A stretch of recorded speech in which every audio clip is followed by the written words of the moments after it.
Hello, Flosstube. Elizabeth Martinez, phantastitches here, and this is my update number 334. Today is Saturday, May 18th, so the month is half over, basically. Again, I seem to have been doing several, like just a short video every week, shorter than I used to do, just because it seems like I'm sort of like concentrating on one project, for the week because of just my WIPGO challenges and stuff like that, and especially for this month because I've been going Sunday to Saturday on my WIPGO piece, and my goal is 7 days, so that takes up the whole week, and I'm kind of a monogamous stitcher in many ways, and so I end up spending several days on just the one thing, being sort of tunnel visioned about it. But anyway, so I do have a couple of things that I want to touch on that I worked on a little bit last week, and I have a finish, and then some of what my plans are for this coming week, because technically today is my last day of stitching on my current project, and I intend to keep working on it today, and hopefully starting tomorrow I'll be working on my next project. Anyway, I did do a little bit more on the Jackrabbit. Cottage Garden Samplings, Year in the Woods, number 3. So last time I talked about how I was working on the ears, and I didn't do a whole lot more than what I showed last week, but I did do just a little bit more on the ears. They still kind of look like antlers, like a jackalope, but I did a little bit more on the ears. I think I just got to like the end of a thread or something to finish that off. So I don't know when I'll be getting back to it. I might do a little bit more because this month, has a few extra days in it, and so it just kind of depends on what I have left. So that was number 19, I think. Yeah, and I had already showed last week before last, I don't know, that I had worked on Sleepy Hollow while I was at my sister Naomi's house.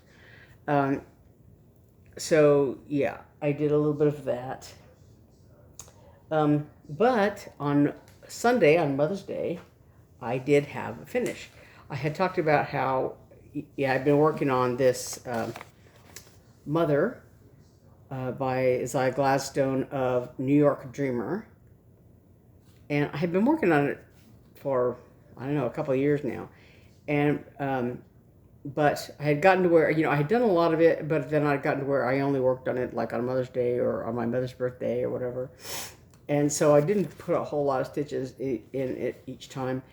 And one of the reasons why is that I'm a little, I kind of dislike the fabric a little bit. It was just something I had in my stash, and I think I want to say it's 26 count, but I don't know. Anyway, but I finished it. So, Mother, it has all these, it has the words around the edges are hope, give, joy, love, tears, and smile. And here I did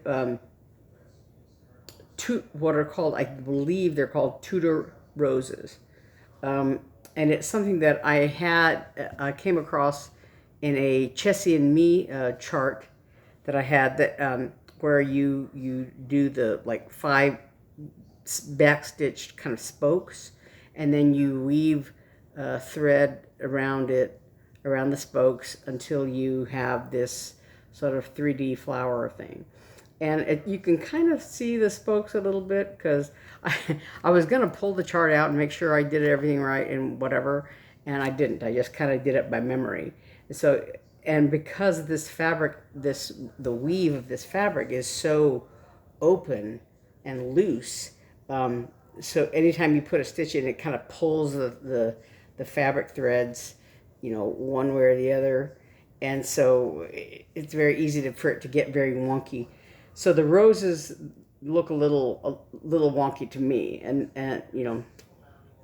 but though this white is not in among the threads that are called for this stitch, it really only calls for, I think, 3 gentle arts colors, and this endive is the green, and barn gray is this, and I think the other color is antique rose is the red. And on the chart, this is the one I've talked about before. It has these little buttons. No mention of them in the chart, and I don't know what this is here. Some kind of medallion or something. I don't know. It's not mentioned in the chart. It's not charted. And right here, there are 2 initials, and I don't know, because they are on the chart, but I don't know what they're supposed to signify.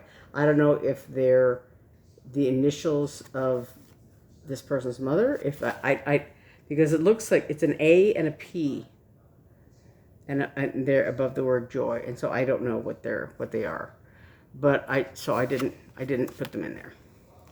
So yeah, I don't know if they're supposed to be initials. See, there's a big gap right here, but there's not an alphabet in the chart. So if I had put like my mother's initials in there, I would have had to sort of figure out, and I didn't want to. So, and I'll probably finish this as a flat finish like this. I haven't decided yet, and because I don't think the fabric is conducive to like making a pillow, or maybe not even really framing it. I'll have to see what it looks like once I put something behind it, some kind of backing board or whatever. I'll probably maybe put a little stuffing, a little, fiberfill or batting or something in there to just sort of make it less obviously loose and open. I don't know. I haven't decided yet. I haven't thought that far ahead. But anyway, so I have a finish. Yay. Sorry, there's the finish. Okay, so then, let me put this over here. So then my number 5 WIPGO pull was this Rabbit in My Garden. It's a French chart, Jardin Prive, by Nathalie. Cichon is the designer. So it's a really cute, sort of looks like a kind of a snow globe, terrarium kind of look to it. So when I started this, I had just this part of this branch, just the middle of the branch. I started in the middle and did just this little bitty part of the branch. And let me move this out of the way here. Yeah. I did quite a bit of it. I was able to do quite a bit. It goes really fast. And what's missing down here is there's some greenery on these carrots, and there's like a stem on this under this flower, and then I'm still missing a few leaves here in this lighter green, and the snail and the bird. This is supposed to be a ladybug. They're all missing their eyes, and there's some little black dots that go on this ladybug. So I haven't done any of those yet. So they're all kind of blind, but yeah, they're really cute. And then there are a couple of butterflies and a dragonfly that are in here. You can see them. There's the 2 butterflies here and here, and this dragonfly. So like I said, what's missing is the greenery on the carrots and this stem on this flower and a few leaves here and there. So the butterflies, in the chart it says, you could either make them, they're charted the same, in the same color. But in the notes it says, if you want to, if you want to match the way this picture looks, you can stitch this other butterfly in this other color, and that color is not like on the list of colors for it's all in DMC. But so I was thinking about that, and I didn't have it in hand right away necessarily, but I wanted to go by Michael's because Michael's has a good etoile selection. They used to have them. They used to have them at Hobby Lobby, and then they stopped carrying them, or they stopped displaying them anyway. And at Joann's, they used to have a whole bunch of etoile there, and no, they don't have it anymore. They have I think they have woolen thread that I never use, and but Michael's, which has a very minimal cross stitch section, has a lot of etoile. It even has some of those boxed sets that you can get from DMC, and one of them apparently, I haven't looked specifically at it, but it has a whole bunch of etoile colors, but it's like $70, so yeah, I haven't bought that. But they have a fairly decent display of etoile threads. They're hanging there. So what I did was I took a page out of my sister's book and decided to find etoile colors to make these little wings sparkly. And on this dragonfly, the wings are just backstitched with this same blue color that is used in the pattern. And so I thought I'll do the wings of the dragonfly in etoile also. But the DMC colors that they have for the 2 butterflies did not have exact equivalents in the etoile colors, so I just picked 2 that looked good, and then I had this blue thread already, so I'm going to use these for the little butterflies and dragonfly wings. The dragonflies, you're just going to have backstitch lines in this etoile, and we'll see how that looks. I don't know how well that's going to work. But the butterflies will have a few X's to make their wings, so the sparkly aspect of this etoile will be a little more apparent with those. So I got this etoile to go with where is it? Oh, to go with this. So it'll be in this area here. It goes like this. And so I haven't done the base of the little thing yet. This base, I haven't done that yet. But yeah, it's almost done actually. I don't know that I'll be able to finish it today because that base thing is a lot of stitches.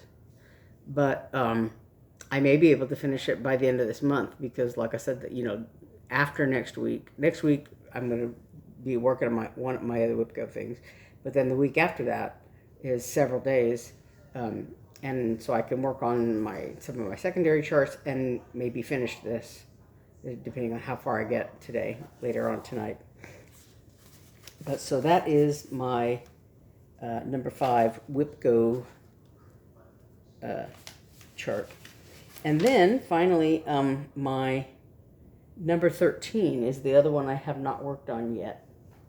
And so the secondary chart for number 13 is, of course, I've talked about this before, the Prairie Schooler Starry Night. And I did decide to start them over again.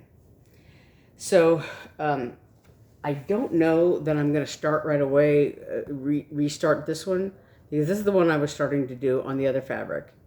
And I was, frustrated with that. It's a Hardinger fabric, and it's one of those that the thread slips underneath the weave a lot, easily.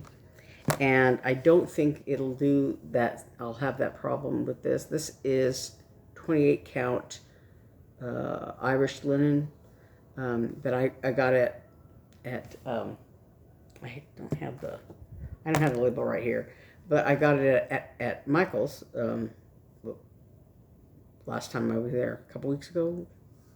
I don't know, but it's a 20 inch by 24 inch piece, so I think it'll be big enough to do all of the charts, because they're not very big. They're like 2 by 3.5 inches, something like that. So yeah, so this is my secondary chart for number, whatever it is, 13. And my main chart for number 13 is Come That Fount. And this is one that I designed, and I designed it differently. The first time around, I did it, I want to say 2017, 18, because I finished it in 2018 in time to take it to Stitch Shenanigans, the first Stitch Shenanigans weekend that we had.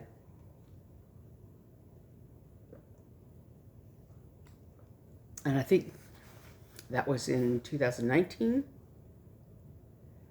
Yeah, because they were going to do, the second one was going to be in 2020, and then the pandemic, hit. But anyway, so this was the first version of it. I know I finished it before Stitch Shenanigans because I took it to the brag table at Stitch Shenanigans. So this is the first version of it, and I had just done a very basic representation of the fountain, the water of the fountain, and blah blah blah. And then again, I did this alphabet that I had borrowed from another chart that I had. And then I did some other stuff, blah blah blah, and so I did all of this. And this is the words to the song "Come Thou Fount of Every Blessing." Anyway, so that was my original idea, and then I decided I wanted to redo it and put in my own alphabet and then give it the water a better design. So this is the redesign of that. So there's the fountain and the water, and I just sort of redid. It's pretty much very much the same, but in some ways it's a little different. And then I redid the alphabet. So anyway, so I redesigned it, but then I didn't get very far in working on it. This is the center, so I've just got part of the water done. I think I only worked on it like one day during Mania or something like that. So yeah, so it's not very far along.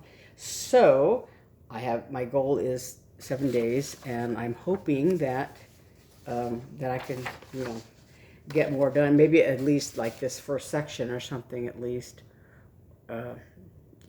I don't know, depending on how fast this water goes.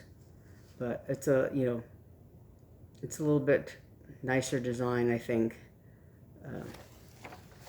But anyway, so those are my remaining plans for next week, and then the week after that is kind of I'm going to work on just whatever I feel like working on, because I have that most of next week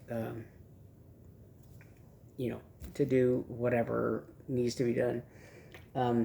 I might finish the bunny in my garden. I might finish rabbit in my garden. I might work on the rabbit May design a little more. I don't know. But then also, since I was at Michael's buying the Etoile, I bought another piece of linen. And this one doesn't say the same thing that, when I bought that one piece, this one, the box, the little thing that it came in, it's DMC Charles Craft, I think. And it said Irish linen, tea-dyed Irish linen. And this one does not say that. Sorry, I just hit myself in the face. It just says, it's just linen, 28 count linen.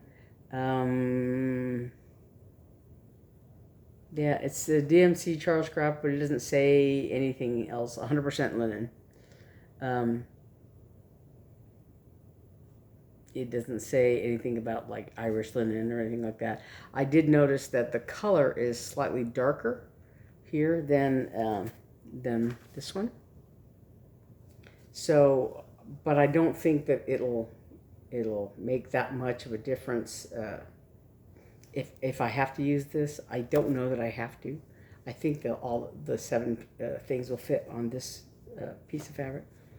But it's always nice to have another larger piece of fabric. So I think that's everything. We'll see how far along close to the finish I get on the rabbit in my garden, and get ready to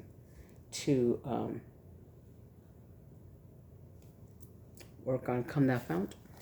But yeah, I'm gonna go all the way as far as I can tonight on the bunny in my garden, because I'm really enjoying it. I meant to say the fabric that I'm doing it on, that I'm stitching it on, is 18 count Aida, and this is fabric that some time ago I talked about that. I think I had a book that I bought. I don't remember where I got it. If I got it at Joann's, it might have been, but where I got it. But it talks about, it's like, dyeing techniques for fabric or whatever. And one of the you can see a little bit on here. There's some yellows and sort of pinkish colors, purplish colors. It's kind of a purplish color, I guess. But in rinsing it out, it kind of looks kind of pink. You can see a little bit here. But the technique I used for this fabric was like blotting it with paper towel, basically. Blotting this color and blotting that color on it. So yeah, it was a little bit messier than dipping it in whatever, but you can control a little. Oh, just knocked the needle minder. Almost knocked it off. But you can control it a little better in where exactly you put what color. It's just that you have to have something underneath it to sort of so that you're not dyeing your table. So I have just a cheap thin tablecloth that I use whenever I dye anything, but I had a paper towel or something underneath the fabric on as well, and then the whatever piece of paper towel or something like that I was dabbing with, and of course the fabric underneath the piece of the paper towel underneath the fabric gets very soaked, basically. But yeah, so anyway, you can I experimented just on this piece of Aida with that technique. But so it I think it lent itself very well to this pattern. It looks very springy. It works really well with the colors in there. So yeah. So that is 18, and the 18 count Aida. It's a nice size. It's yeah. So anyway, I think that is all for me, and until next week. So thanks for watching, and I'll see you next time. Bye.